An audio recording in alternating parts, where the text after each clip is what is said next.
my ultimate result needs to be that when I move my hand, it just starts turning without me having to use my leg. Over the years, I've used NRHA to train other horses of mine. When I was traveling and doing clinics, one way for me to stay in the reining horse business is to be an owner of horses. So I'm kind of unique, as I've been both sides of the coin. I've been the trainer and I've been the owner. And I've enjoyed both experiences. Right there. Oh, and now I'm gonna just stop him and let him relax. NRHA has trained several horses for me over the years as well. And I feel like we've just had a very complementary program that I knew when I sent the horse to him, he wasn't going to have to completely throw everything I did out the door and restart again. And that was important for the horse's well-being, and it's important for NRHA's success. When Clayton called me about sending Titan in training, I had no reservations at all about him adapting to my program. I know that Clayton puts those solid foundations and they're in it for a long time, so those are always going to be useful no matter what kind of program. You know, I get horses from every different program. Sometimes they come in as 2-year-olds, sometimes they're 3-year-olds, sometimes they're 4- and 5-year-olds, and I feel that the more difference there is between the program, the longer it takes for the horses to adapt. Great horses always adapt, it's just a matter of time. With Titan's situation, it just was a smooth transition. You know, there's a couple buttons that I had to put on that makes me more comfortable when I go show. I don't think it makes that big of a difference for the horse, but it gives me the confidence to go show him at the best of their capabilities. But, you know, it's just been real smooth the way everything translated to my program. Hi guys, Andrea Fapani here. I really want to share with you my experience here with Titan these last few months. It's been a pleasure and it's been so fun being able to share between me and Titan and Clayton and you, the audience, what we're going to be doing here. I think it's going to be really unique what you guys have been able to be a part of. Nobody else has ever done what Clayton has done with Titan, starting from the beginning, not taking anything out, showing and sharing the whole process with you. You need to realize how important that is. Most people will never do that. Most horse trainers, it's all about themselves. They want to make sure that the audience see how good they are or how nice their horse is. We all know how nice Titan is, and we all know how good Clayton is. But just being able to see the good and the bad and everything that you guys have been exposed to, it's a pretty special journey that you've been taken to. And I just feel lucky that I've been part of it just for these last few months, because I was a fan just like you myself, and now I get to be on this special horse and share this experience. So it's something that's never been done before, and I don't know, I just feel it's pretty cool the way the whole thing has been set up. So today I'm excited to share with you what I do for the stops. The stops are so important when you go show, and when you've got a horse that can really drag their butt like Titan does, it makes it even more fun. There's a lot of preparation, just like anything else though, that goes into it. It's not about stopping, it's about preparation, and it's about setting your horse up to stop the best he can. Just like for any other maneuver, the start of the maneuver is probably the most important thing. So what starts a stop? It's the approach. You probably heard it before from Clayton and probably some other trainers too. Everybody agrees that if you don't have a good approach coming up to the stop, your stop is probably not going to be very good. So instead of concentrating on actually the slide itself, what we're going to start concentrating on is how the horse turns the corner and runs to that stop. A lot of people concentrate on that straight line. I concentrate what happens even before that straight line. So basically, how do you get to that stop? It's by finishing up your second lead change, doing a half a circle, not closing that circle, and straightening that horse up and going to a stop. The way I do my half a circle and do my 90-degree turn running to my stop, it's very, very important. And that is what I'm gonna share with you today. It's that approach to that stop. I'm gonna start with that approach and that 90-degree turn, and then we'll move on and touch a few other things. We'll touch the rollbacks, we'll touch the stops itself, we'll touch a little bit of everything. But to me, the most important thing is how that horse turns that corner.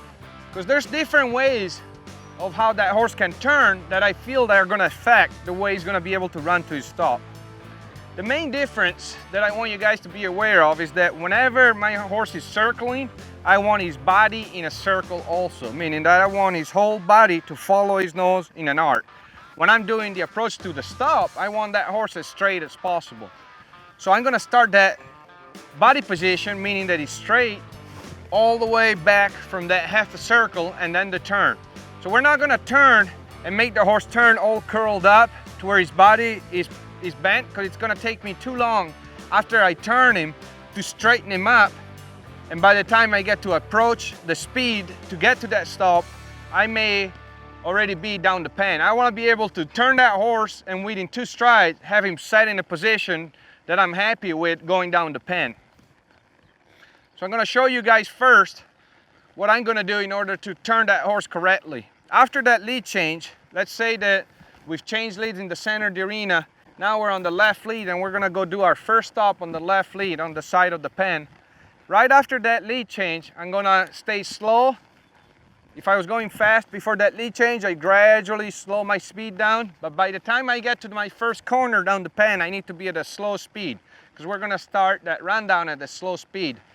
But what I usually do, when I get down here, I'm gonna start straightening my horse up as far as the direction where he's going. So instead of making a circle, I'm already doing a straight line here. And then we're gonna make another straight line to go to that stop. So the minute I'm over it with that lead change, there's no more circles. It's a bunch of straight lines from now on. And what that does, it helps you keep that horse focused on being straight. And if you do it enough here at home, by the time you start introducing that straight line, he knows what's gonna come up next, which is that turn and then eventually the stop. What my cue is for the turn, it's a little bit different also, meaning that I'll show you right now. If I was just to steer my horse and turn around, my cue would be just to move my hand across the neck like I do all the time. And that would be about it, meaning that I just steer.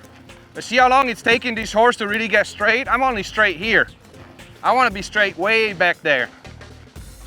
So I'm going to use a little bit different cue here at home, which I'm going to use in the show pen.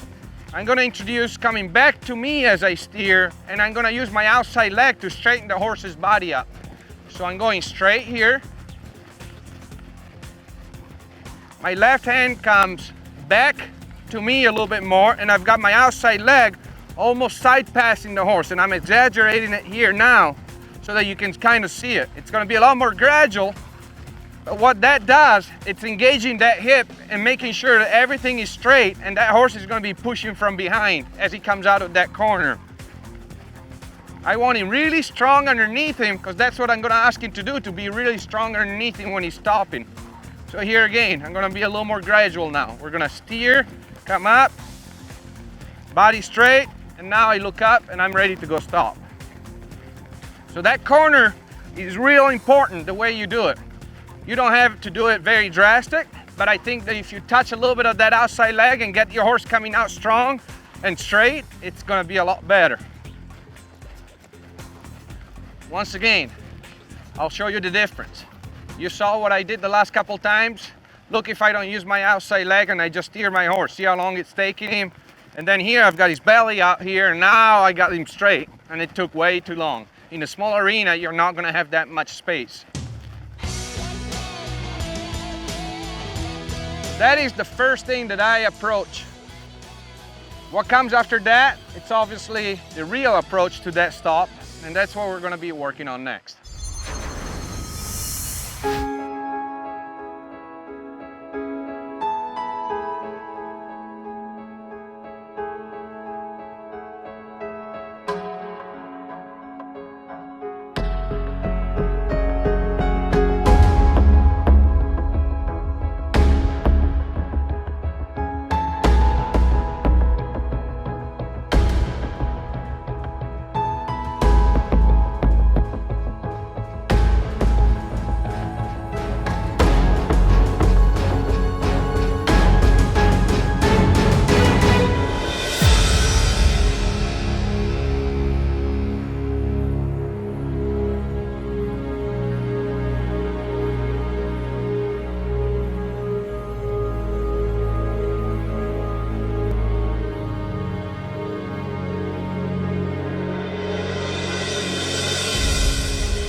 There's different ways that you can ask your horse to speed up and get to that stop.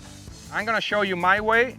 I feel it's pretty similar to what Clinton does, so we haven't had any miscommunication with Titan since I started riding him, and I think it's going real well. I like to use my outside leg to speed my horse up to go to my stop for two reasons. One, it's a little bit of, I would call it, I don't know how to express it, but I would say it's almost like a safety blanket, meaning that I'm giving him something that he knows to give him confidence going down the pen, and I'm giving him some direction, meaning that I feel that if you take completely your legs off and you're just asking the horse to go just off your voice, you're gonna get the horse going fast. But what I've experienced in the past is that when you get to a real high speed, that horse may not be sure of how fast you want him to go. By using my leg and pressing a little bit more and a little bit more the faster I want him to go, he knows exactly how fast I want him to go, because he's gonna concentrate on the leg more than just running down the pen. I want that horse focused on me all the way to that stop. I don't want him ever running free with his ears up, looking at the bird that's on the fence down there. I want him always concentrating on my leg. So what I'm gonna do is making sure that when I turn that corner and I set my horse up straight with that leg, then I start pushing him with that leg, and that's gonna mean let's go a little bit faster. If I don't push with that leg and I just keep it there, that means maintain the same speed. I started that early in the training program. I just wanted you guys to understand, so that from this exercise we're gonna do next, you're not gonna be surprised on what I'm doing. So as I said before, we're still not concentrating on the stop, we're concentrating on the approach. So now that we've got the turn out of the way, we're gonna concentrate on that speed control. Speed control is everything running to that stop. We want the horse to go fast. We don't want him to run off. We don't want him to anticipate the stop. We want him real solid about how fast he needs to go. We're gonna start at a medium speed. Got my horse straight now. I'm gonna look up, put my outside leg on him, and I move my hand forward just a little bit. Now I'm gonna keep this speed. If he wants to go a little bit faster, I'm gonna just slow him down and break him down to a walk and just side pass him off my leg.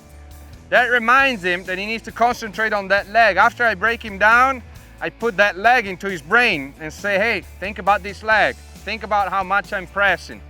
And I go around and do the other straight line. Turn my corner, get him straight, look up. Now I'm starting to push me with my outside right leg, move my hand forward a little bit. I'm good with this speed. Is he staying at this speed? Yes, he's got his ears on me. That's real good right there. This is a good place to start, and then I'm gonna add more speed and more speed. If the horse goes faster than what I want, I break him down all the time and just move him off my leg. If he maintains that speed, I let him come to the end. I usually don't shove him into the fence. I don't want Titan to concentrate on that fence. I want him to concentrate on my leg. I think if you slam him into the fence, they're gonna get scared and they're not gonna wanna go straight, because they're not gonna wanna end up where you're gonna slam him into. So stopping just a little bit before the fence, I feel it helps keeping that horse quiet going down the pen. Let's say that was gear 1, which is this one here. Now let's go to gear 2, and then gear 3, and just let him stop easy before the fence. So myself, in my brain, I'm telling myself, what gear am I at? Do I want more gears? Do I want to stay at this gear? What do I want to do? And then I tell my horse. How do I tell my horse? By sliding my hand forward just a little bit and using a little bit more outside leg. And Titan here, he's real solid about going fast. So I'm not really worried about going too fast. I'm just worried about making sure that he's listening to me. We're gonna do another one. 1, 2, 3, 4. I'm not concentrating on how good he's stopping, I'm concentrating on how well he's listening to my leg.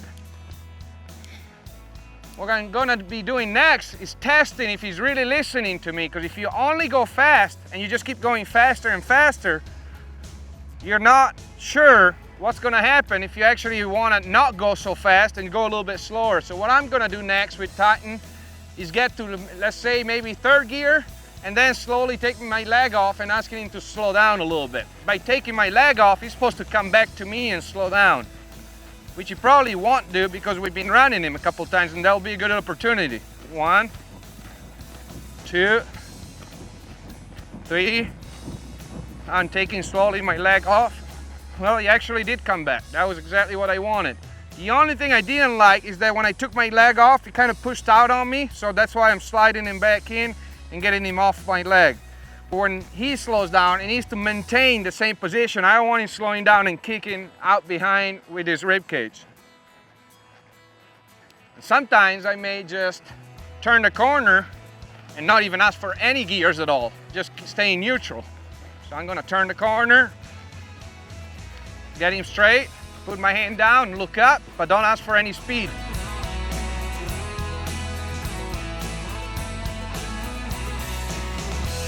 This next time, we're gonna go fast again.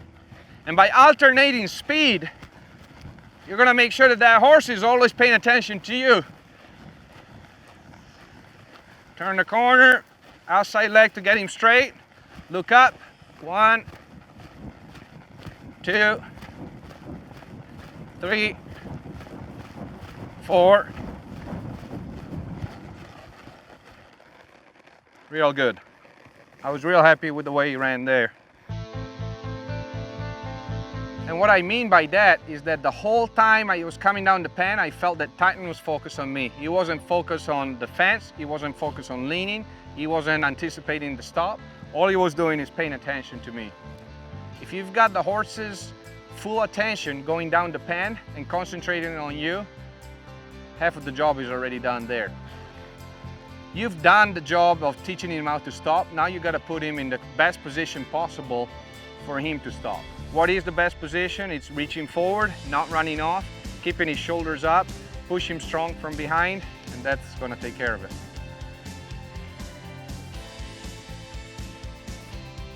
The reason why I like using the leg is because it gives something to think about for Titan as he's coming down that pen. Meaning that if I didn't have my leg, he'd be wondering how fast are we supposed to go.